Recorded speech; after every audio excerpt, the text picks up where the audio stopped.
வணக்கம் மக்களே. பிக் பாஸோட லைவ்ல வந்து பார்த்தீங்கன்னா ஷாப்பிங் ரீபேமெண்ட் டாஸ்க் நடந்தது. ப்ரோமோவில் பார்த்தீங்களா, அந்த ப்ரோமோவோட லைவ் டெலிகாஸ்ட் தான். டாஸ்க் என்னன்னு பார்த்தீங்கன்னா, இதில் ஸ்மால் பாஸ் வீட்டார் யாருமே பங்கேற்க மாட்டாங்க, ஒன்லி பிக் பாஸ் வீட்டார்.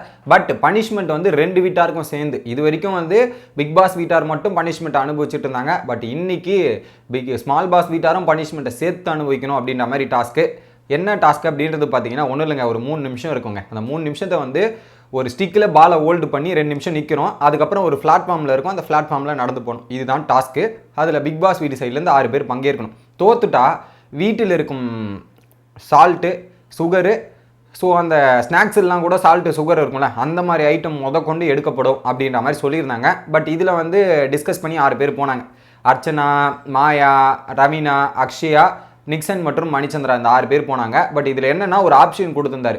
வீட்டில் சுகர் எடுக்கணுமா இல்லை சால்ட் எடுக்கணுமா அப்படின்ற மாதிரி ஒரு ஆப்ஷன் கொடுக்கும்போது எல்லாம் சூஸ் பண்ணி சுகர் எடுத்துட்டாங்க. சால்ட் அத்தியாவசியம் தேவைப்படுது அப்படின்ற மாதிரி எல்லாரும் மெஜாரிட்டி ஆஃப் டிஷனில் வந்து சுகர் சார்ந்த பொருட்கள் இது ரெண்டுத்தையும் வெளியே எடுக்கிற மாதிரி பிளான் பண்ணியாச்சு. அதுக்கப்புறம் போய் டாஸ்க்கை விளையாடுறாங்க. பார்த்தீங்கன்னா பேலன்ஸ் பண்ணும்போது பார்த்தீங்கன்னா 2 நிமிஷம் ஹோல்டு பண்ணணும். ஓகேங்களா, 2 நிமிஷம் ஒரே பொசிஷனில் இப்படி தலைக்கு மேலே பிடிச்சி ஹோல்டு பண்ணணும் போது கஷ்டம் தான். அதில் பார்த்தீங்கன்னா ஃபஸ்ட்டே ரவீனா அவுட், 1 நிமிஷத்துக்குள்ளே ரவீனா அவுட்டு. அடுத்ததாக முடியும் போது பார்த்தீங்கன்னா அக்ஷயா அவுட். 6 பேரில் 4 பேர் கம்ப்ளீட் பண்ணணும் டாஸ்க்கை. 2 பேர் பாலை விட்டுட்டாங்க. ஸோ அந்த பிளாட்ஃபார்மில் 1 நிமிஷத்தில் கடக்கும் போது பார்த்தீங்கன்னா எல்லாருமே அவுட்டு. மாயா அவுட்டு, நிக்சன் அவுட்டு. கடைசியாக தான், ஸோ கடைசியாக வந்து அர்ச்சனா மற்றும் நிக்சன் மட்டும் கடைசியாக போயிட்டு இருந்தாங்க. நிக்சன் அவுட்டு, லாஸ்ட்டாக வந்து அர்ச்சனா அவுட்டு. ஸோ அவங்கள ப்ரூவ் பண்ணுறதுக்கான ஒரு வாய்ப்பாக அர்ச்சனா இந்த இடத்துல பயன்படுத்திக்கிட்டாங்க. இது ஒரு விஷயம் நடந்ததுங்க. தோத்தவொடனே பார்த்தீங்கன்னா இவங்க இந்த அறிவிப்பு சால்ட்டு மற்றும் சுகர் எடுக்க போகிறாங்கன்ற அறிவிப்பு வந்தவொடனே என்ன பண்ணிட்டாங்கன்னா, முன்னாடியே வந்து யாரே இப்போ ஒரு கண்டென்ட் இத்தனை நாளாக கொடுக்கல, இன்றைக்கி ஒரு கண்டென்ட் கொடுக்கணுன்ற மாதிரி ஜோவிகா வந்து ஃபஸ்ட்டு சால்ட் எடுத்து பதுக்குறாங்க. எது மாத்திரை, விசித்ராவுக்கு மாத்திரை வரும் கவரில் பார்த்தீங்கன்னா விசித்ராவோட பேர் போட்டிருக்கு. அதில் சுகரை ஃபஸ்ட்டு எடுத்து பதுக்குறாங்க. அதுக்கப்புறம் சால்ட் எடுத்து பதுக்குறாங்க.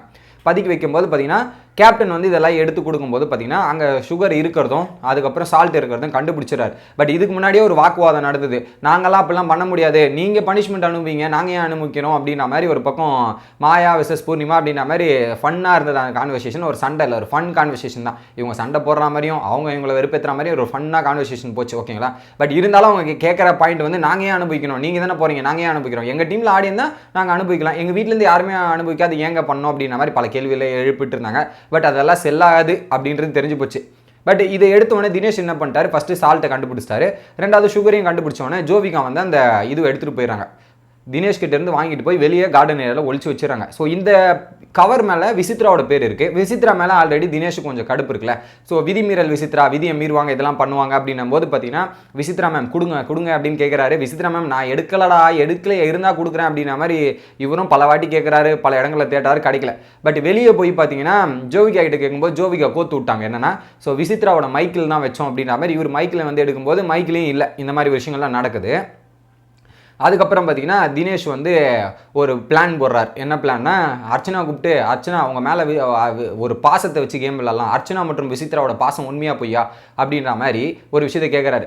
நீங்கள் உங்கள் பொண்ணு மேலே பாசம் வச்சுன்னா நீங்கள் கொடுத்துருங்க, அர்ச்சனா மேலே பாசம் வச்சிருக்குது உண்மையாக பொய்யா சொல்லுங்கள் அப்படின்ற மாதிரி அந்த பாசத்தை வச்சு விளையாடுறாங்க.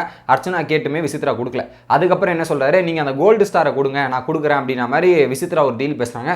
கோல்டு ஸ்டாரை கூட கொடுக்குற நிலைமைக்கு ஒரு பக்கம் தினேஷ் வந்துட்டார். இது வந்து ஒரு ஃபன் கண்டஸ்டன்ஸ் தான். பட் அவர் கேப்டனாக அவர் பண்ண வேண்டிய வேலை இல்லை. ஸோ அதனால் வந்து அந்த சுகரை தேடுறாரு. விசித்ரா மேலே செம்ம கடுப்பாயிட்டு ஒரு பாயிண்ட்டுக்கு மேலே என்னென்னா, இந்த மாதிரி ஒரு கேவலமாக சீப்பான கேம்லாம் எதுக்கு விளையாடுறீங்க, ஏன் ரூலை பிரேக் பண்ணுறதே உங்கள் வேலையாக இருக்குது, இதெல்லாம் இருக்குது அப்படின்ற மாதிரி ஒரு பாயிண்டில் டென்ஷன் ஆகிட்டு அவர் பாட்டு கத்திட்டு போயிட்டு இருக்காரு. விசித்ராவும் நான் எடுக்கலைங்க, என் பேரை போட்டிருந்தா நான் எடுத்த அர்த்தமா அப்படின்ற மாதிரி சொல்கிறாங்க. பட் தினேஷ் நம்பலை. பட் ஜோவிகா சொல்கிறதெல்லாம் நம்புறாரு, விசித்ரா சொல்கிறத நம்ப மாட்டாரு. ஏன்னா ஜோவிகா தான் இந்த சண்டைக்கான இந்த ஒரு விஷயத்தை ஸ்பைஸ் அப் பண்ணதே ஜோவிகா தான். பட் ஜோவிகா சொல்கிறத நம்புறாரு, விசித்ரா சொல்கிறத நம்ப மாட்டாங்க. பட் இதில் வேறு விசித்ரா ஆல்ரெடி என் மேலே கடுப்பில் இருக்கார், ஒரு எப்போ சண்டை செய்யலான்னு பார்த்துட்டு இருக்காரு. நீங்கள் வேற வந்து எல்லாம் என்ன பண்ணிட்டீங்க, என் கவர் தான் உனக்கு கிடச்சது, அந்த ஸ்டிக்கரை பிச்சாது இருக்கலாம்ல, என் பேரை போட்டு விட்டுறீங்க, அவர் பாட்டு கேமரா முன்னெல்லாம் காமிக்கிறார், இதெல்லாம் பண்ணுறாரு அப்படின்ற மாதிரி விஷயங்கள்லாம் இருக்குது. இதை தவிர்த்து வெளியும் வந்து டிஸ்கஸ் பண்ணிட்டு இந்த மாதிரி கேவலமான கேம், சீப்பான கேம்லாம் விளையாடுறாங்க, இதில் வேறு ஒரு ட்ராமா கிரியேட் பண்ணலாம் அப்படின்ற மாதிரி அர்ச்சனா கிட்ட வேறு டீலை போகிறாரு. அர்ச்சனா நீ போய் மயங்கி போட்டு விழுற மாதிரி விழுந்துரு, அதுக்கப்புறம் விசித்ரா கிட்ட சால்ட்டு கிட்ட சுகர் கிட்ட கொடுத்துருவாங்க அப்படின்ற மாதிரி ஒரு ட்ராமா, இதை வச்சு ட்ராமா கிரியேட் பண்ணலான்னு பார்க்குறாரு. அதெல்லாம் என்னால் பண்ண முடியாதுங்க, போனாலும் நான் தர முடியாது, இதெல்லாம் பண்ண முடியாது அப்படின்ற மாதிரி. ஸோ ஒரு பக்கம் அர்ச்சனா சைலண்ட் ஆயிடுறாங்க.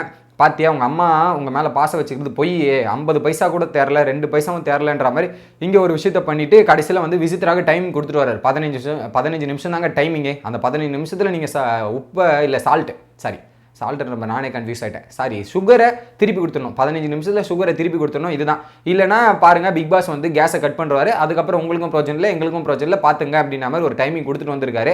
ஸோ இது ஒரு ஃபன்னாக ஒரு கண்டென்ட் பண்ணணும், என்டர்டைன்மெண்ட் பண்ணணுன்றதுக்காக பண்ணிட்டு இருக்காங்க.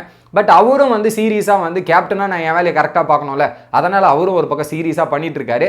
ஸோ இந்த 2 பேருக்கான முரண்பாடுகள் போயிட்டு இருக்கு. ஒரு பக்கம் இவங்க ஜாலியாக பண்ணிட்டு இருக்காங்க, ஒரு பக்கம் அவர் சீரியஸ் ஆகிட்டு இருக்கு. கடைசியில் இது எங்கே போய் முடியும் அப்படின்றது எனக்கு தெரியல. பார்க்கறதுக்கு நமக்கு ஃபன்னாக இருக்குது மக்களே. இதுதான் லைவ் அப்டேட் கைஸ்.